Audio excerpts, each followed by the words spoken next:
66 में आया हुआ प्रश्न है। पीडीएफ हम दे देंगे, इसका सॉल्व किए हुए हैं पूरा, वो ग्रुप में ही भेज देंगे हम,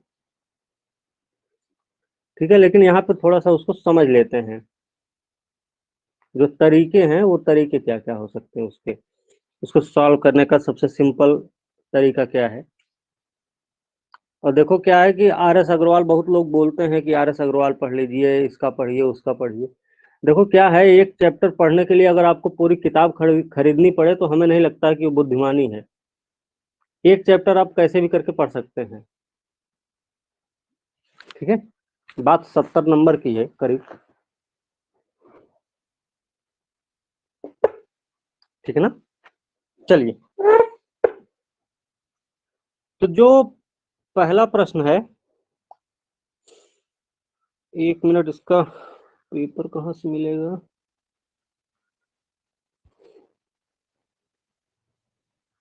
इसको बंद करते हैं, 1 मिनट रुकिए। फाइल पीडी,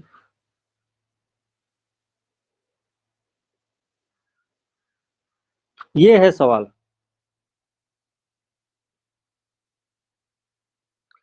निम्न रैखिक ग्राफ दो कंपनियों एक्स और वाई का 1996 से 2001 वर्षों के दौरान अर्जित किए गए प्रतिशत लाभ को प्रदर्शित करता है, ठीक है।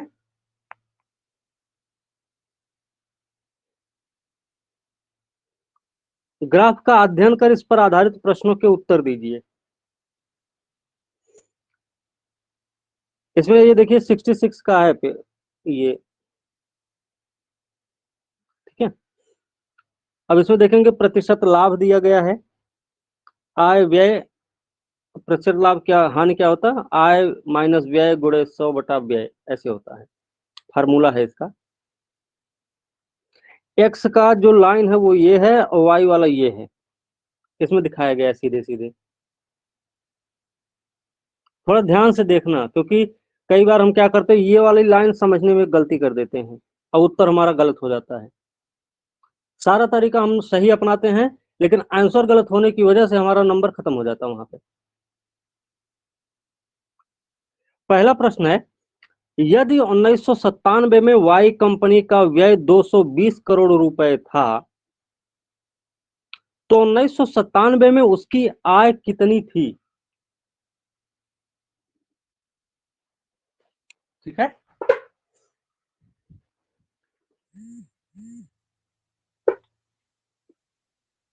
चलिए,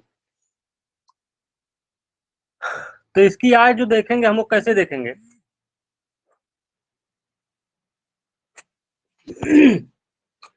सबसे पहले वाई की बात हो रही है यहां पे, 220 करोड़ रुपया इसका व्यय है, लेकिन आपको यहां ग्राफ में दिख रहा है कि वाई का जो प्रतिशत लाभ है 1997 में, वो कितना है, 35%, है ना। और व्यय है 220 करोड़ रुपया। अगर हम इनकम की बात करें तो सिंपल सा फॉर्मूला इसका है 220 प्लस 220 गुणे 35/100,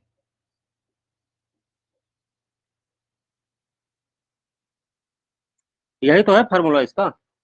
इसका एक जीरो कट गया, ठीक है, 5 सते 5 दुआएं 2 11, 220 प्लस 11 सते 11 गुणे 7, ये हो जाएगा 220 प्लस 77, कितना आ जाएगा टोटल, 297 करोड़ रुपया।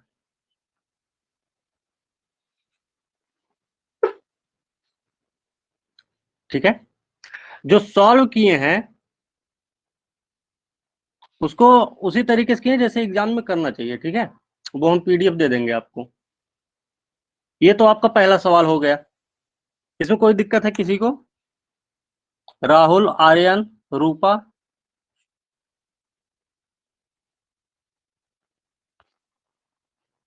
सर। कोई दिक्कत है इसमें? आवाज जा रही है क्या सर मेरी? हाँ, आ गई। जी सर, एक बार फिर से इसको समझाया जाए सर। ठीक है,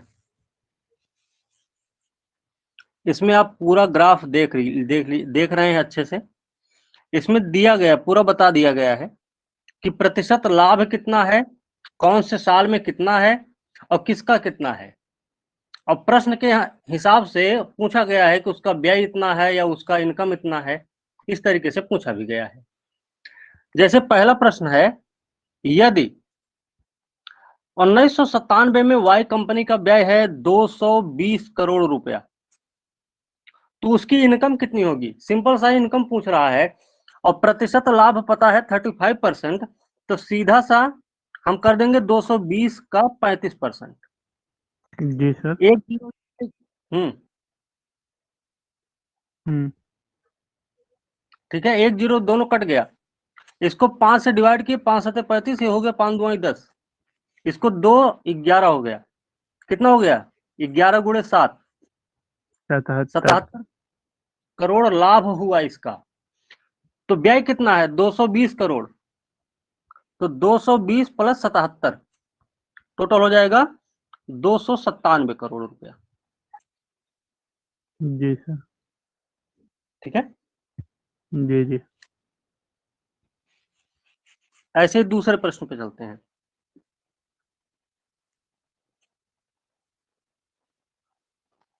और फर्स्ट पेपर का लगभग कंप्लीट हो चुका है। करंट अफेयर हम लास्ट में करवाएंगे, ठीक है। चलिए दूसरे प्रश्न पे चले।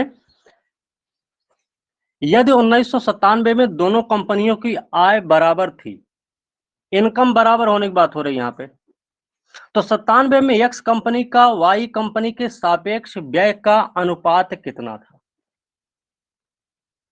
देखिए इसमें मानना पड़ेगा हमें। जैसे बोलते ना कि माना इसकी इनकम एक्स है, या इसकी इनकम 100 रुपया है, या इसकी इनकम वाई रुपया, कुछ भी ऐसे मान सकते हैं हम। तो लगाने का जो तरीका है,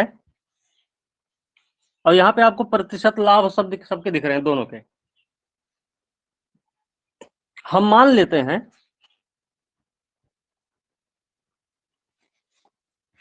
कि हर एक कंपनी की इनकम है एक्स, मान लीजिए।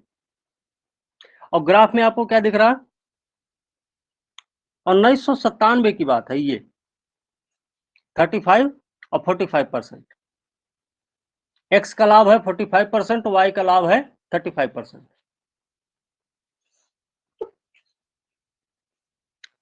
तो जब हम व्यय निकालेंगे, व्यय निकालने के लिए क्या करना पड़ेगा? देखिए फार्मूला थोड़ा सा अलग अलग है हर चीज का। अगर हम एक्स का व्यय निकालते हैं तो हमें करना पड़ेगा एक्स अपॉन 145 इंटू 100। 145 कहां से आया?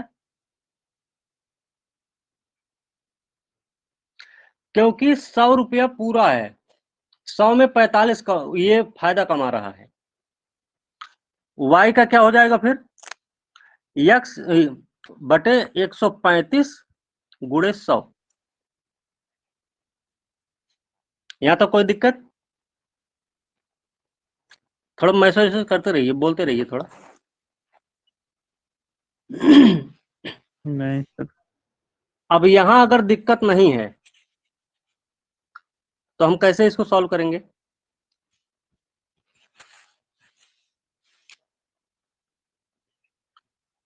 एक्स अपॉन 145 इंटू 100 रेशियो, क्योंकि रेशियो पूछा जा रहा है, तो एक्स अपॉन 135 इंटू 100। देखो अगर काटना चाहेंगे ना सीधे सीधे, तो 100 कट गया।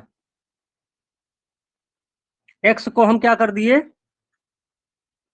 बराबर में रख दिए।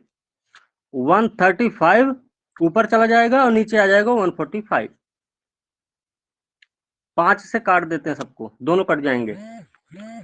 27 और ये हो जाएगा 29। आंसर क्या आएगा? 27 रेशियो 29।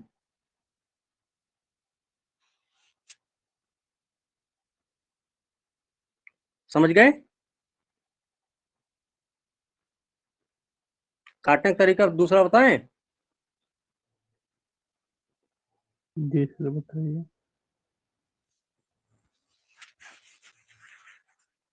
ऐसे भी देखिए,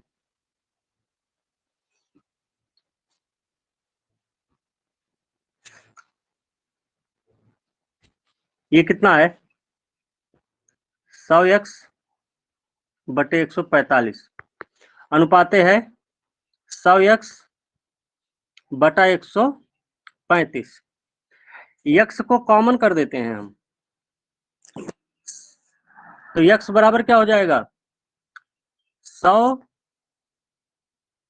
ये 35 ऊपर गया और ये 100 नीचे आएगा, तो 135 अपॉन 145 यहीं रहेगा अपनी जगह पे, इंटू 100।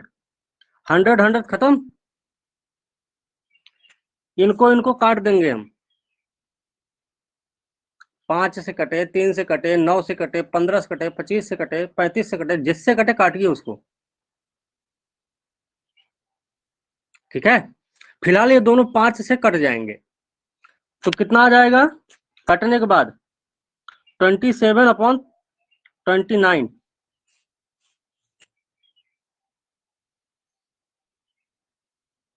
यही तो आएगा।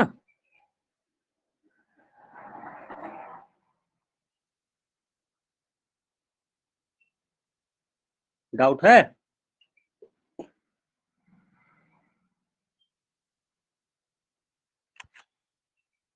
क्या डाउट है बोलिए।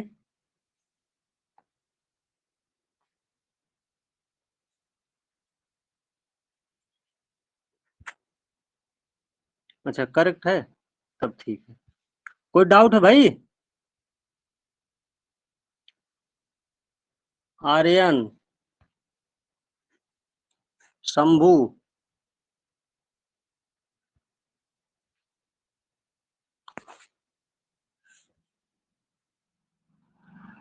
शंभू कोई डाउट है क्या?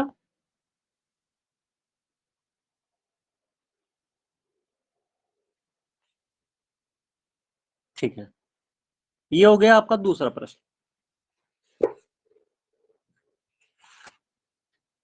तीसरा प्रश्न अगर देखें, तो तीसरा प्रश्न क्या है कि दोनों कंपनियां एक्स और वाई का 2000 में आय का जो अनुपात था वो रहा है 3:4 का अनुपात।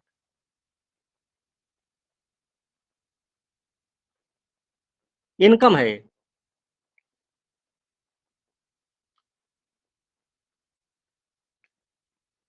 तो व्यय का अनुपात क्या था? यहां पे देखो, लाभ प्रतिशत लाभ को जोड़कर बताया गया है।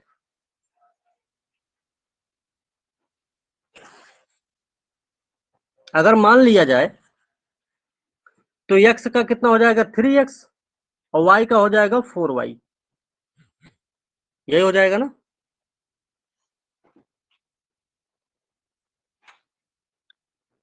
अब प्रतिशत लाभ देखना हमें कि प्रतिशत लाभ कितना है, वो भी सन 2000 की बात है, ये वाली कंडीशन है 65 और 50।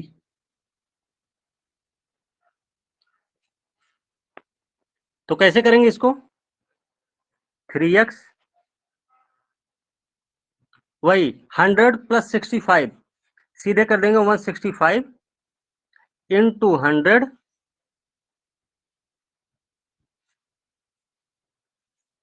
रेशियो 4x नहीं 4y,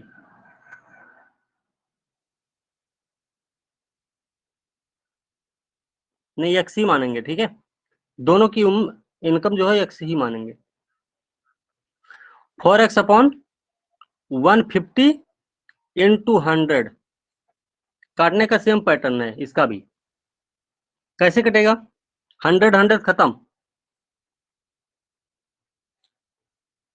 x को हम क्या करेंगे कॉमन कर देंगे, तो x को हमने कॉमन कर दिया। अब ये हो जाएगा 3 अपॉन 165 इंटू 150 अपॉन 4, ठीक है।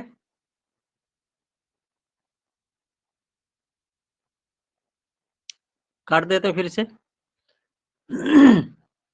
3 से काटेंगे, 3 पचे 15 और 3 पचे 15, 55 आ गया। 5 से इसको काटे, ये आ गया 30 और ये आ गया 11। 2 से इसे काटे और ये हो गया 15।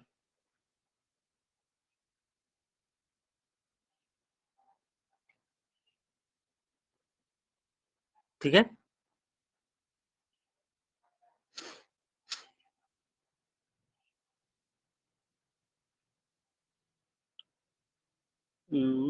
अभी गड़बड़ हो रहा है ना।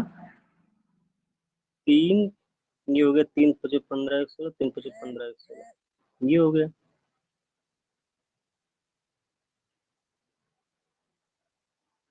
5 30 11, 2 से 15 हो गया। 1 मिनट,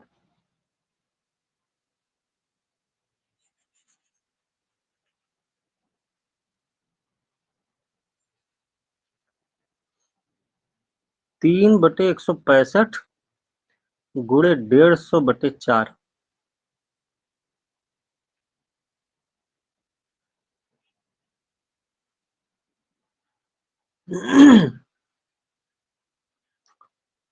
पचहत्तर, 15 और हो जाएगा 33। 3 से 3 पचे 15 और 3 ग्रहियां, ये हो जाएगा 3/11, है ना। और ये हो जाएगा 5/2, ये नहीं होगा क्योंकि 5 जाएगा नीचे और ये आएगा 2 ऊपर। ठीक है,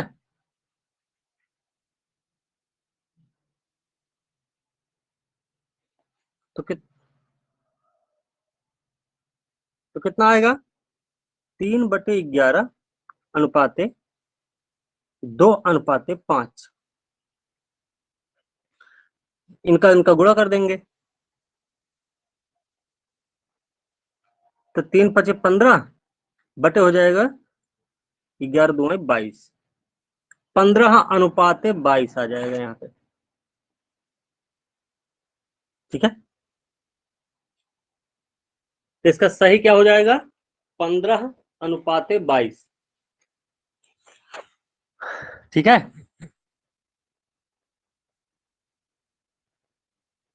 समझ गए कि बताएं फिर से?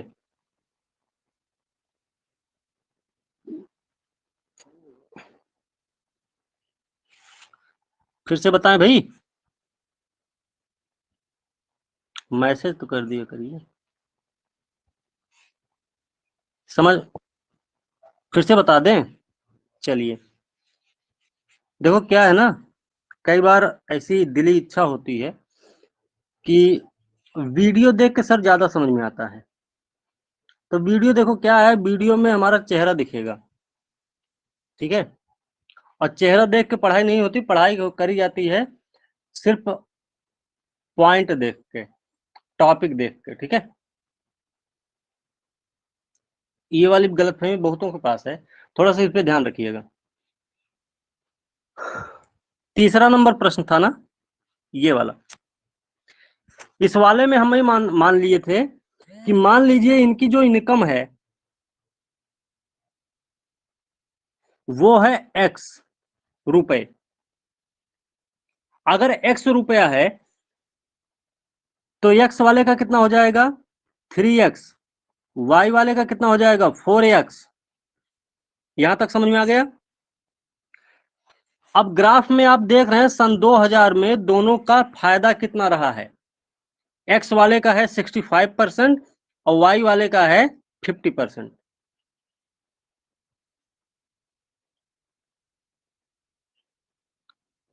ठीक है, अब जब यहां तक हमें पता है इतना, तो हम दोनों के व्यय का अनुपात निकालेंगे। कैसे निकलेगा वो? अब वो इस तरीके से निकलेगा।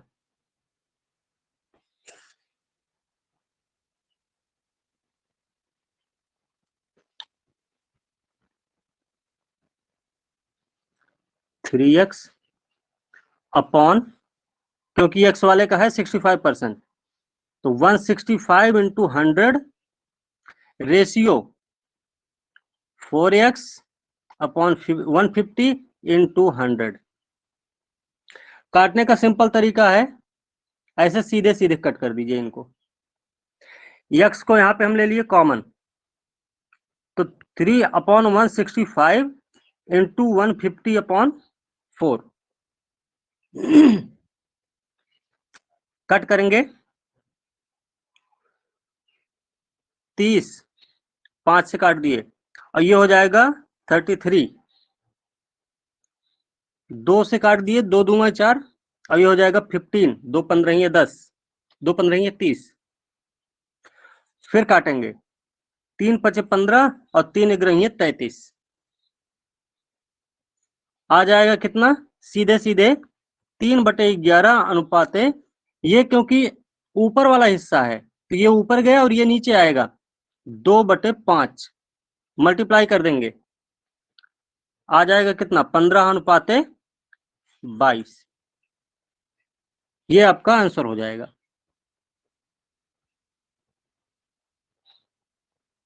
ठीक है, यहां तक कोई दिक्कत?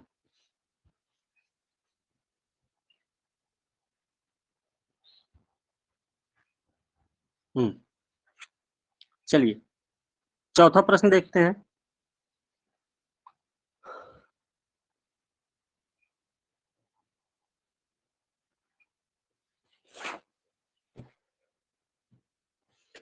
इसका चौथा प्रश्न जब देखेंगे तो 1996 में एक्स और वाई की कंपनियों का जो व्यय था वो बराबर था। ठीक है, दोनों की कुल आय रही है 342 करोड़ रुपया। दोनों की कुल इनकम की बात हो रही है, यहां पे 342 करोड़ है। तो 96 में दोनों कंपनियों का लाभ कितना है, प्रश्न ये है। तो इसमें क्या करेंगे, इसमें भी मान लिया जाएगा कि मानते हैं कि जो प्रत्येक कंपनी का व्यय रहा है 1996 में वो रहा है x रुपया। प्रतिशत लाभ कितना है 1996 में, तो प्रतिशत लाभ ये है आपका, x का है 40 और y का है 45। तो क्या करेंगे,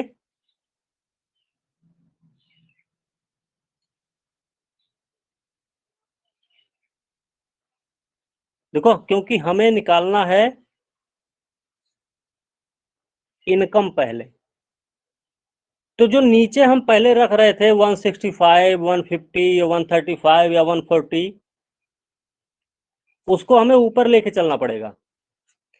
कर देंगे हम, क्योंकि 40% एक्स का है तो 140x बटे 100 प्लस 45% है ना, तो 145x अपॉन 100 बराबर है कितने के, 342 करोड़ रुपया के।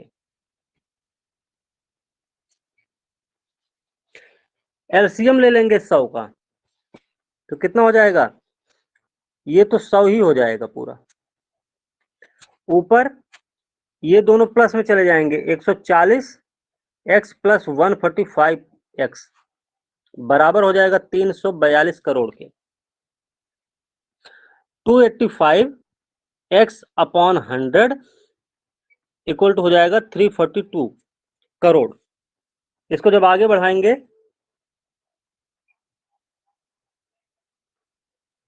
तो कैसे होगा, x को हम कर दिए कॉमन में, तो 100 इंटू 342 अपॉन 285 इस तरीके से कर देंगे, कट कर दीजिए, 5 से 20 और 5 5 25, 5 7 35, 19 से 19 57, और ये कितना हो जाएगा, 19 एक्के 19, 8 152, 3 एक्के 3, 3 6 18, कितना आया? और 20 गुणे 6 है ये 120 करोड़ रुपया। अब हर एक कंपनी की जो इनकम है वो हो गई है 120 करोड़ रुपए। तो हमें निकालना क्या था इसमें? हमें बताना था लाभ कितना है। तो लाभ कैसे बताएंगे? उसी 120 करोड़ पे ही बात करेंगे हम।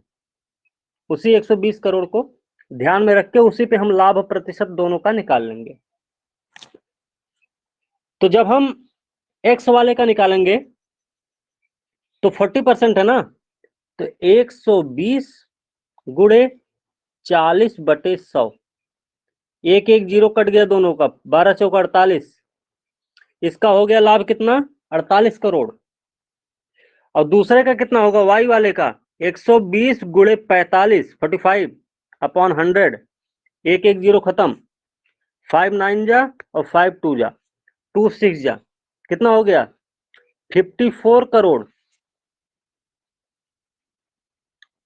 पूछा गया है ना कि दोनों कंपनियों का कुल लाभ कितना है, तो हम यहाँ पे 48 प्लस 54 कर देंगे, कितना आ जाएगा? प्लस करिए, 102 करोड़ रुपए आ जाएगा, है ना? यही आपका उत्तर हो जाएगा फिर।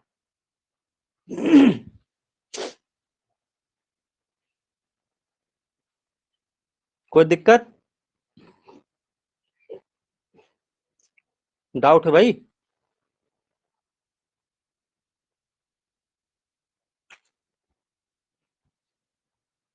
शंभू कोई दिक्कत है? प्रिंस और आर्यन, रूपा?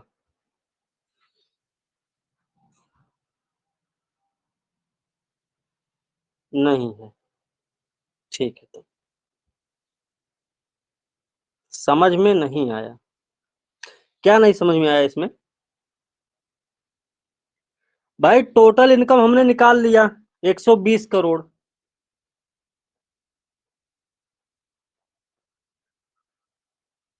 ठीक है?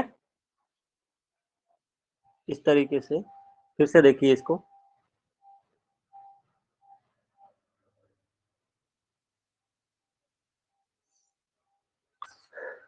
क्या करें हम कि 140x upon 100 plus 145x upon 100 equal to था 342 करोड़ के। यही इतनी तो इनकम है दोनों की 1996 में। 100 क्या होगा? एलसीएम के रूप में ले लेंगे तो हो जाएगा कॉमन, एक हो जाएगा सिर्फ, इसको इसको प्लस कर देंगे 285 आ जाएगा। फिर क्या करेंगे? इसको और इसको मल्टीप्लाई करके इससे डिवाइड कर देंगे, इनके दोनों के प्लस से। 342 इंटू 100 अपॉन 285 डिवाइड कर दीजिए पूरा, 5 से कट किए, 19 से कट किए, फिर इसको 3 1 के 3 6 18, 20 छक्का 120 करोड़ आ गया इनकम। हर एक कंपनी का जो व्यय है वो आ गया 120 करोड़ रुपया। इसी 120 करोड़ पर ही हमको इनका लाभ बताना है। तो लाभ बताने के लिए क्या करना पड़ेगा?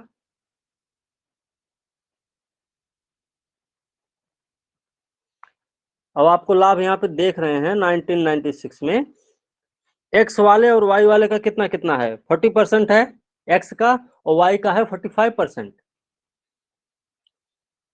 तो सीधा सीधा कर देंगे, 120 गुणे 40/100 और 120 गुणे 45, 45/100।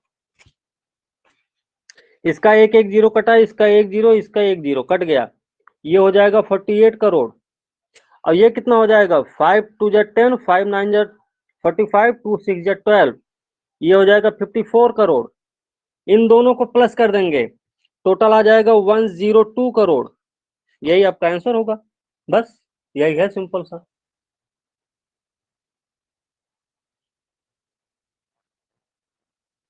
ठीक है, अभी भी डाउट है? रूपा, ठीक है, चलिए 5वां प्रश्न देख लेंगे।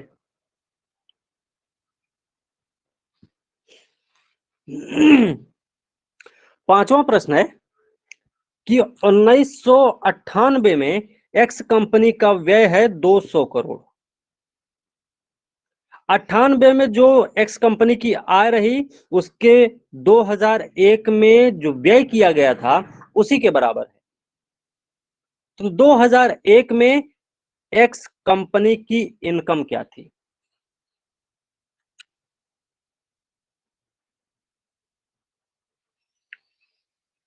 देखो, कंपनी का जो व्यय है 98 में रहा 200 करोड़ मात्र,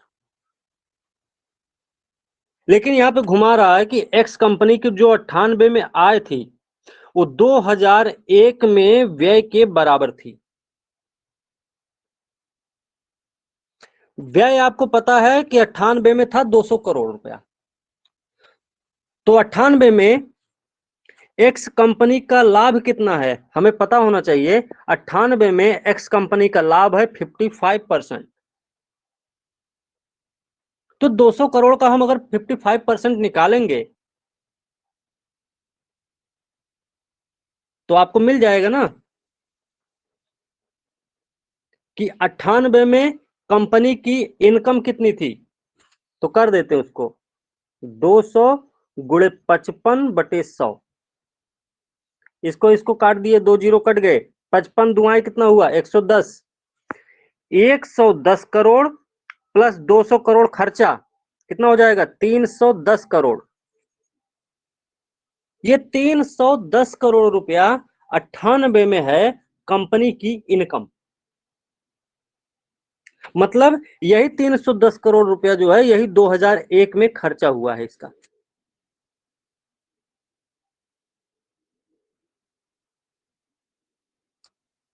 बात समझ रहे हैं? तो पूछा जा रहा है कि कंपनी का आय 2001 में कितना था। तो कंपनी का इनकम कैसे निकलेगा, क्योंकि 2001 में हम देख रहे हैं एक्स कंपनी का जो इनकम है वो है 50%। यही तो है। तो इसको हम कर देंगे कैसे, 310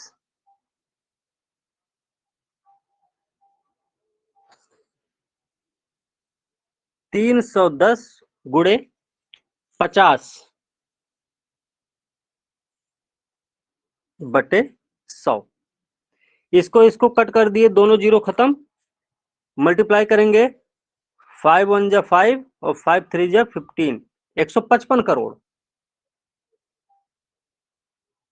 अब टोटल इनकम बतानी हमको, आय इनकम मतलब आय बतानी उसकी।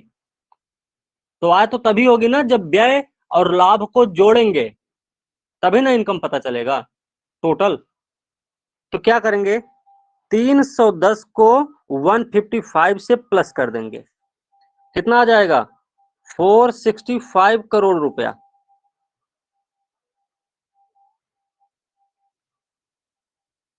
ये आपका आंसर हो जाएगा।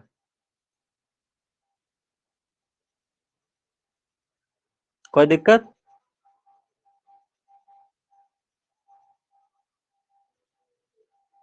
कोई दिक्कत है?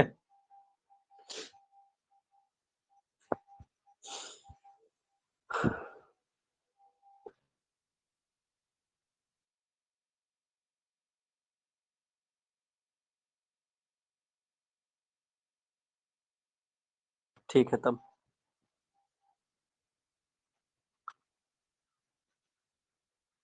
तो ये है सवाल पूरा, ये 66 का ही देखे हैं। आज से कल तक मिला के पिछले जो 20-22 साल में, 15-20 साल में जितने भी सवाल आए होंगे उन सबको सॉल्व कर लेंगे हम। इससे एक मोटा मोटा आंकड़ा निकल जाएगा कि जो प्रश्न आता है वो किस तरीके का आता है।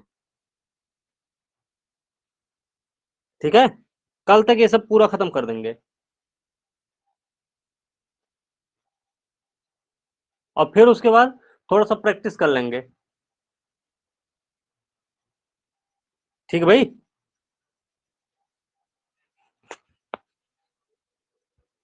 अब इसको बंद करें।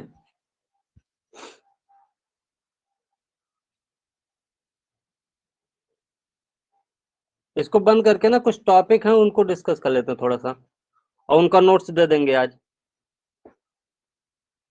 ठीक है, चलिए।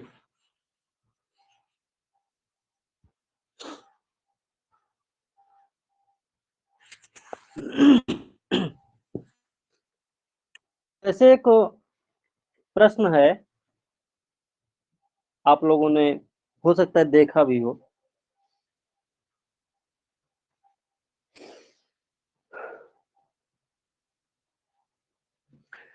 हमने ये प्रश्न आपको करवाया भी है, फिलहाल कई बार करवाए हैं, लेकिन आप लोग थोड़ा सा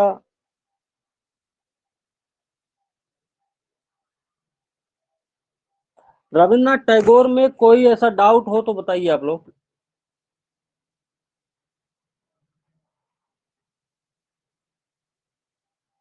लगभग टॉपिक उनका कवर है, रविन्द्रनाथ टैगोर का, पंडित जवाहरलाल नेहरू का, गांधी जी का। ऐसा कोई टॉपिक है कि जो आपको ना समझ में आया हो अभी तक?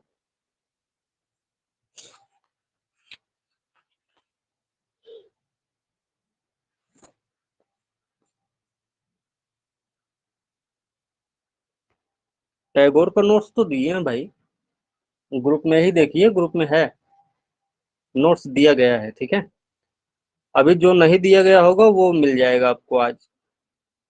कुछ नोट्स नहीं मिले हैं इधर के, एक दो दिन के, वो अब मिल जाएंगे। ठीक है, ग्रुप में ही। चलो एक देखते हैं कि रविंद्रनाथ टैगोर के सामाजिक और सांस्कृतिक विचार।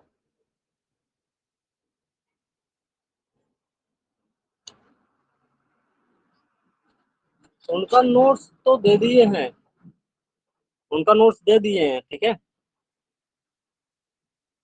अगर नहीं दिए हैं तो आज दे देंगे हम।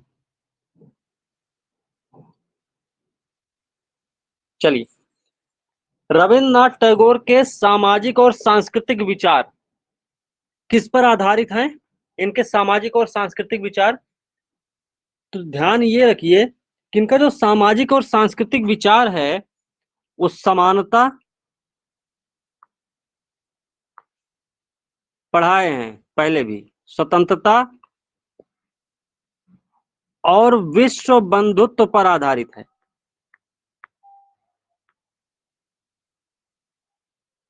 समानता, स्वतंत्रता और विश्व बंधुत्व पर आधारित है।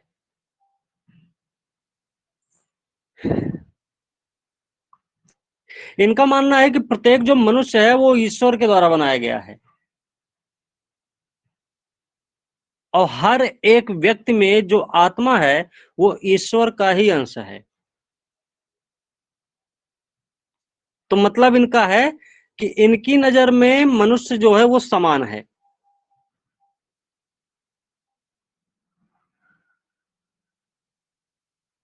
तो ये कहते हैं कि भाई जो, जब आदमी समान है, ईश्वर की ही प्रकृति, मतलब ईश्वर का ही अंश है, तो जो जाति है, धर्म है, संप्रदाय है, इस पर आधारित जो विभेद हैं वो क्यों है?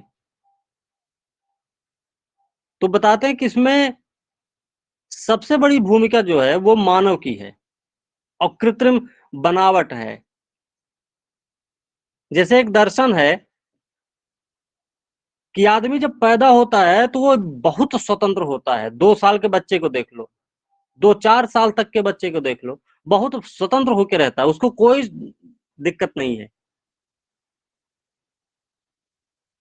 शर्म वरम नहीं कोई, उसको बेफिक्र होकर रहता, मस्त। लेकिन ऐसा क्या हो जाता है कि वो बड़ा जैसे जैसे बड़ा होता जाता है उसको वो शर्म घेरने लगता है। क्यों घेरता है? क्योंकि आपके समाज की जो बनावट है कुछ इसी तरीके की है।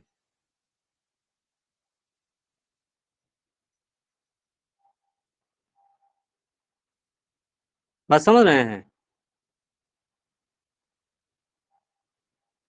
तो जो बनावटपन है वो ऐसा क्यों है? वो नहीं होना चाहिए।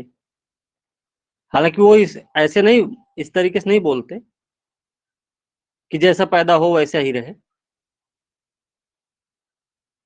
लेकिन वो बनावट जो होती है ना, यही है भेदभाव का सबसे बड़ा मूल कारण, यही है भेदभाव, बनावटपन। तो ये बनावटपन जो है वो क्यों है ऐसा?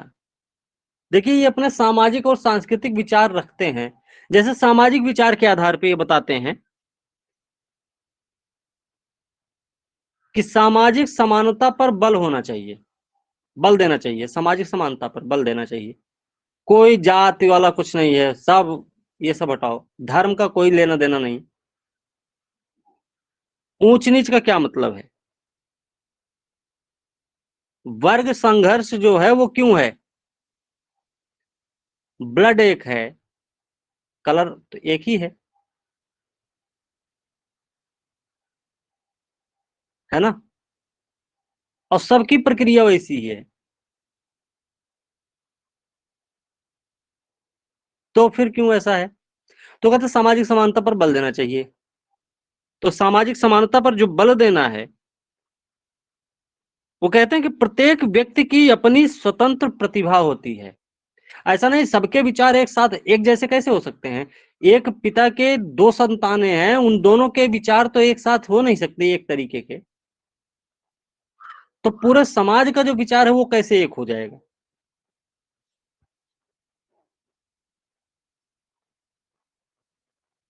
बिल्कुल। और ये कभी नहीं होना चाहिए।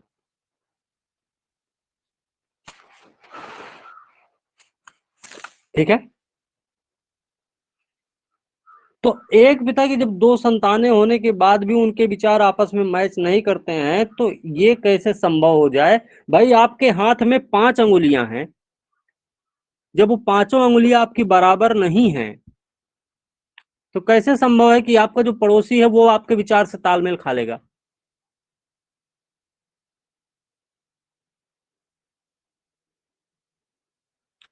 तो कहते हैं कि प्रत्येक व्यक्ति को पूरा अधिकार होना चाहिए कि वो अपनी प्रतिभा के अनुसार अपना विकास खुद कर ले, और राज्य इसमें हस्तक्षेप नहीं करे। राज्य का हस्तक्षेप जरूरी नहीं है। जो राज्य की संकल्पना, वो राज्य की संकल्पना कैसी है? देखो, एक राज्य की संकल्पना कुछ ऐसी है ना, कि जो राज्य है वो किसी कानून में या किसी बंधन में बंधा हुआ नहीं होना चाहिए। सब लोग मिलकर राज्य का निर्माण करते हैं, जोर जबरदस्ती कुछ नहीं।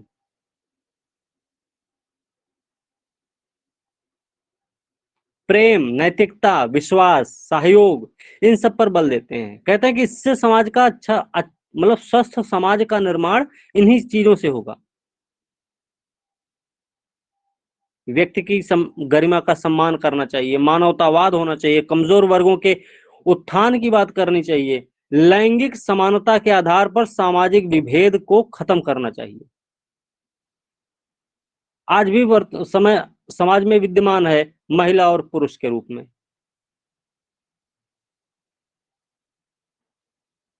है ना? कि महिला और पुरुष दोनों एक ही बराबर काम कर रहे हैं। 8 घंटे की ड्यूटी उनकी, 8 घंटे की ड्यूटी उनकी भी है, लेकिन उनको सैलरी कम मिलती, इनको ज्यादा मिलती। विभेद ही तो है, और क्या है? अच्छा, एक सिंपल सा आप देखे होंगे, कई बार ऐसा हुआ होगा गांव गांव एरिया में, कि एक महिला अगर घर से बाहर निकलती है और एक उसके पास मान लीजिए छोटा सा 4 साल का 5 साल का बच्चा भी है, लड़का, तो ऐसा होता है कि उसको लेकर जाना साथ में, वो अंगुली पकड़ के जाएगा। ये पितृसत्तात्मक सोच को बल देता है, ये पितृसत्तात्मक विचार को प्रदर्शित करता है कि एक लड़का साथ में है। 5 साल का बच्चा क्या कर सकता है, कौन सी रक्षा कर लेगा आपकी? लेकिन है ना कि लड़का है। हाँ, वही वही सिक्योरिटी वाली बात है यहाँ पे, कुछ नहीं कर सकता वो। लेकिन लड़का साथ में जा रहा है, 5 साल का ही है, लेकिन लड़का है, वो जा रहा है साथ में, फिर कोई दिक्कत नहीं है। ऐसा क्यों होना चाहिए? और वहीं कोई पुरुष जा रहा हो तो उसको किसी की जरूरत नहीं पड़ेगी।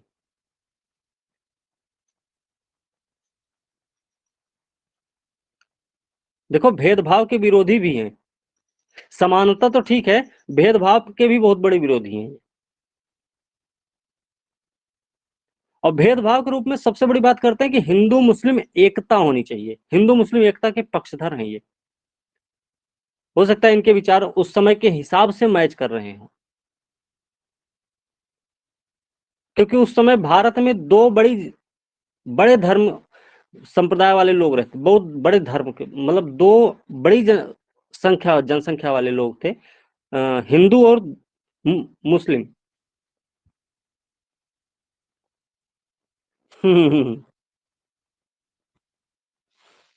यही विचार तो बदलना है, इसी की बात करते हैं ये कि क्यों ऐसा है।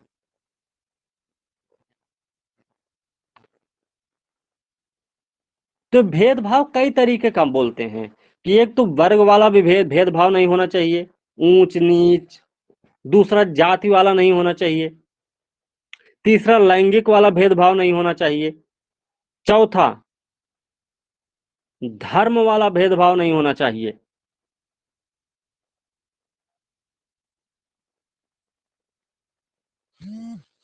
इनकी बात करते हैं ये।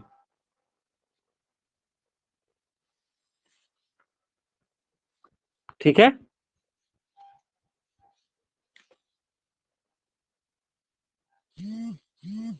चलिए।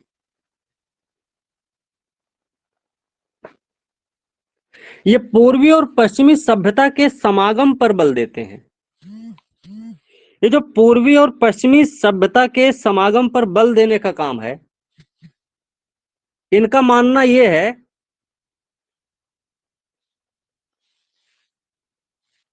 कि देखिए, जैसे हमारी जो सभ्यता रही, हमारी सभ्यता बहुत पुरानी है, आज की नहीं है सभ्यता ये। वसुधैव कुटुंबकम, गंगा जमुनी तहजीब, आप पढ़े भी होंगे कई बार। कहते हैं लेकिन थोड़ा सा ना इसमें भेदभाव बहुत है अभी भी, थोड़ा सा पश्चिमी सभ्यता से भी सीखना चाहिए।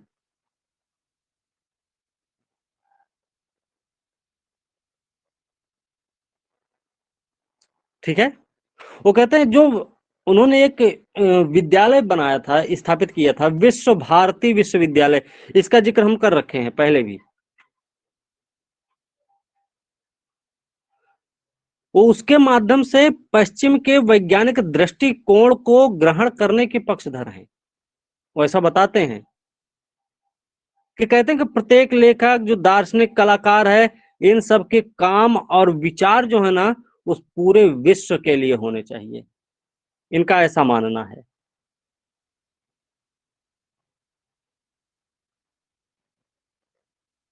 इनकी कई सारी कृतियां रही हैं। एक को देखो 1913 में नोबेल प्राइज भी मिला हुआ है।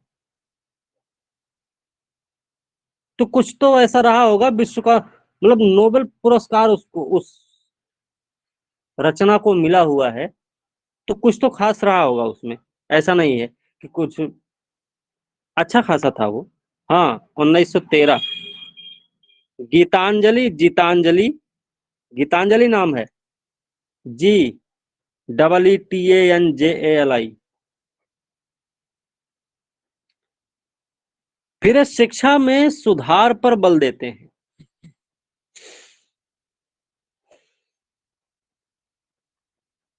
ये कहते हैं जो हमारे यहाँ शिक्षा का वो विकास हो रहा है ना, देखो हमने शिक्षा पे बताया था कि अंग्रेजों का मुख्य मोटिव था, मुख्य उद्देश्य था कि वो ऐसे वर्ग को तैयार करना चाह रहे थे जो रंग में तो भारत का हो, लेकिन विचार जो हो वो उन्हीं के लेवल का रहे।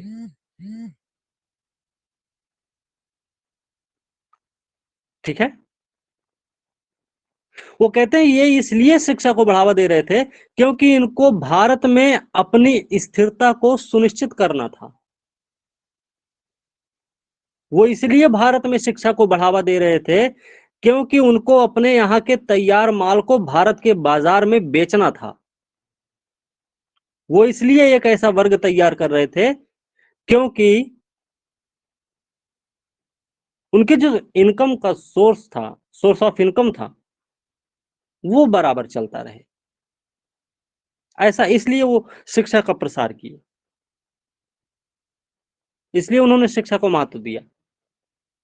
लेकिन वो जो शिक्षा थी वो रविन्द्रनाथ टैगोर कहते हैं कि जो शिक्षा थी वो उनके द्वारा थोपी गई थी हम पे, हमने एक्सेप्ट नहीं किया था उसे, वो थोपी गई है।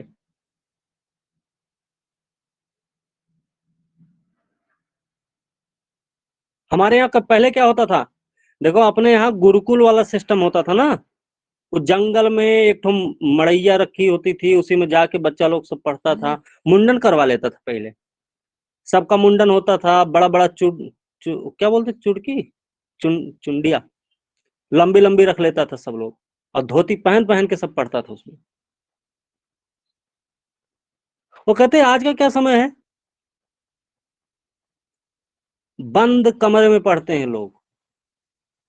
तो बंद कमरे में जो पढ़ाई होती है ना उसका वो विरोध करते हैं कि बंद कमरे में पढ़ाई मतलब क्या है, कूप मंडूक टाइप का, मतलब कुआं का मेढक टाइप का व्यक्ति है। मतलब एक कमरे में आप बैठ के पढ़ रहे हैं, अब आपको गलतफहमी हो गई है कि आप बहुत पढ़े हैं, 1 घंटा के लिए बाहर निकल जाओ, कुछ लोगों से मिल लीजिए बस,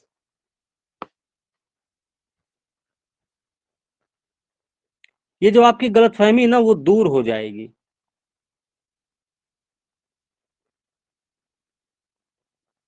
ठीक है, क्योंकि आप जब वहां जाएंगे तो आप मिलेंगे जब मार्केट में, क्योंकि मुखर्जी नगर जैसा एरिया है, तो वहां चाय पीते पीते दर्शन खत्म कर देता है लोगों, नहीं पता है। जैन की चाय ले रहा है, जैन भाई साहब चाय बना देना, और जैन वो उधर चाय रख दिया, वो छन्नी से उलट पुलट कर रहा है उसमें, और इधर दर्शन निपटा रहा है। सुकरात, प्लेटो, अरस्तु, पता नहीं कौन कौन सा दर्शन है सबका, गांधी दर्शन, अंबेडकर दर्शन, नेहरू दर्शन, दर्शन है दर्शन चल रहा है, वो निपटा दिया चाय पीते पीते। मुखर्जी नगर में बैठे हैं भाई, तब ना आपको पता चलेगा खुल के कि चल क्या रहा है आखिर। लेकिन कुछ मठाधीश टाइप के होते हैं, उनसे हमेशा दूर रहना चाहिए। जो मठाधीश होते हैं ना वो अपनी बातों को हमेशा सामने रखने की कोशिश करते हैं, अपनी बातों को ही हमेशा सही करना चाहते हैं। आपकी बात चाहे जैसी भी रहे, आप फैक्ट पर भी बोलेंगे तब भी वो नहीं अब बात मानेगा, वो उल्टा ही आपको बोलेगा।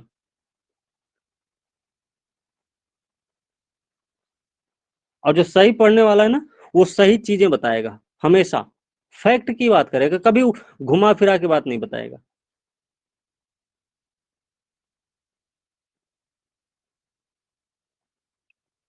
ठीक है,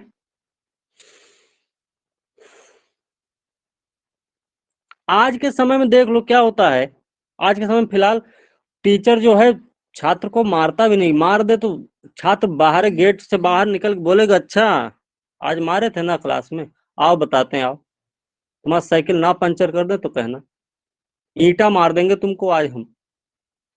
तो टीचर हो सकता है 2-4 दिन घर वहां से स्कूल से बहरे आए, वहीं स्कूल में बैठा रहे बेचारा। फिलहाल कहते हैं फिर भी कि जो दंड की प्रक्रिया है ना, ये इसका त्याग होना चाहिए। एक दिन एग्जाम्पल दिए थे ना कि जो माँ बाप होते हैं ना, पहला विद्यालय होता बच्चे का उसका घर, उसके माँ बाप। और माँ बाप डंडे के सहारे अगर बच्चों को समझाना शुरू कर दें तो भरोसा रखना वो बच्चा बिगड़ने के अलावा बनेगा नहीं जल्दी, बहुत बिगड़ेगा, फिर वो हद से ज्यादा बिगड़ जाएगा, क्योंकि उसको एक दिन आदत पड़ जाएगी। अरे कुछ नहीं, गुस्सा होंगे 2 डंडा मारेंगे और क्या करेंगे, 2 की बजाय 4 कर देंगे, अब बड़े हो गए थोड़ा, उसको इस बात की लत लग जाएगी। फिर वैसे मास्टर साहब का भी हाल है कि आज मारे 2 डंडा, कल मारेंगे 4 डंडा। आज 2 डंडा सह लिया ना बढ़िया से, कल भी राजा की तरह सहेंगे, क्या जा रहा है। इस बात से थोड़ा सा वो अलग होना चाहते हैं, बताना चाहते हैं कि शिक्षक अपनी सच्चरित्रता के द्वारा छात्रों के समक्ष स्वयं को आदर्श के रूप में प्रस्तुत करे। गलती किया है, ठीक है, गलती तो होती ही रहती है, मारना सॉल्यूशन नहीं है, उसको समझाना चाहिए पहले तो।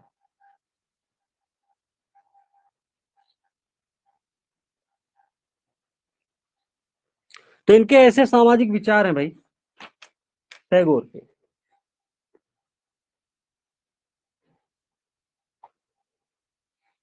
सांस्कृतिक विचार भी हैं इनके। जो सांस्कृतिक विचार हैं वो कहते हैं कि प्रत्येक समाज की अपनी एक संस्कृति होती है, उनकी अपनी एक सभ्यता होती है। तो कोई भी समाज जो होगा वो अपनी संस्कृति और सभ्यता के अनुसार ही काम करेगा। और इससे क्या होता है, इससे उस समाज को ऊर्जा मिलती है। हम क्यों घर आए को पानी देते हैं, चाय देते हैं, खाना देते हैं? क्योंकि हमारी सभ्यता है ना, हमारी संस्कृति है वो, कि घर आए का स्वागत करना चाहिए, भूखे को भोजन देना चाहिए, प्यासे को पानी पिलाना चाहिए।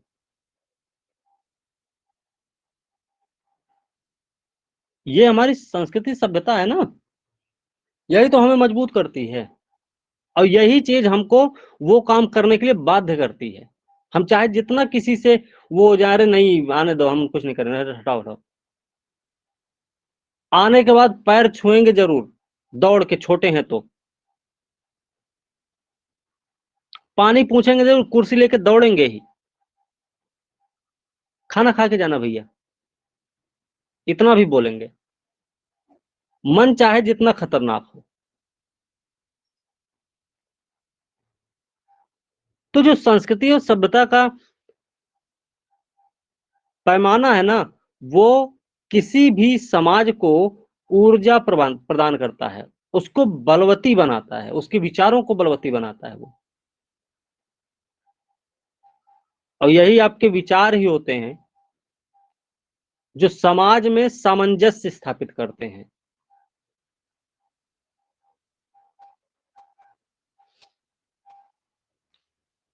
ठीक है,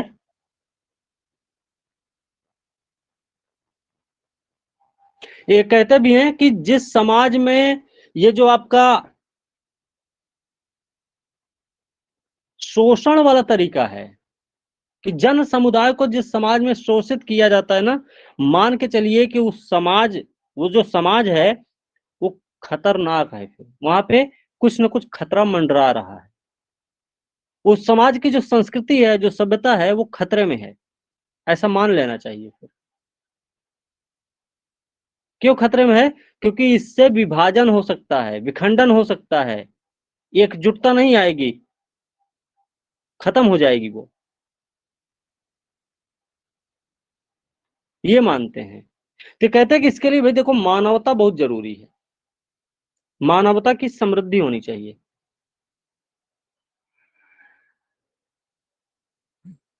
क्योंकि मानवता ही एक ऐसा धर्म है जो किसी भी धर्म से कहीं ज्यादा ऊपर है वो।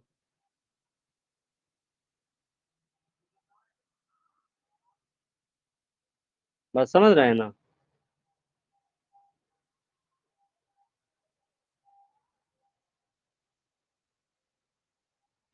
कोई दिक्कत यहाँ तक इस टॉपिक में?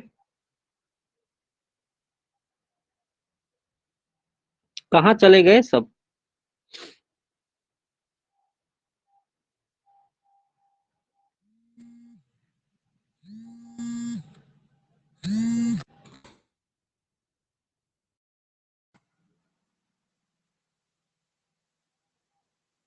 भाई कोई डाउट है?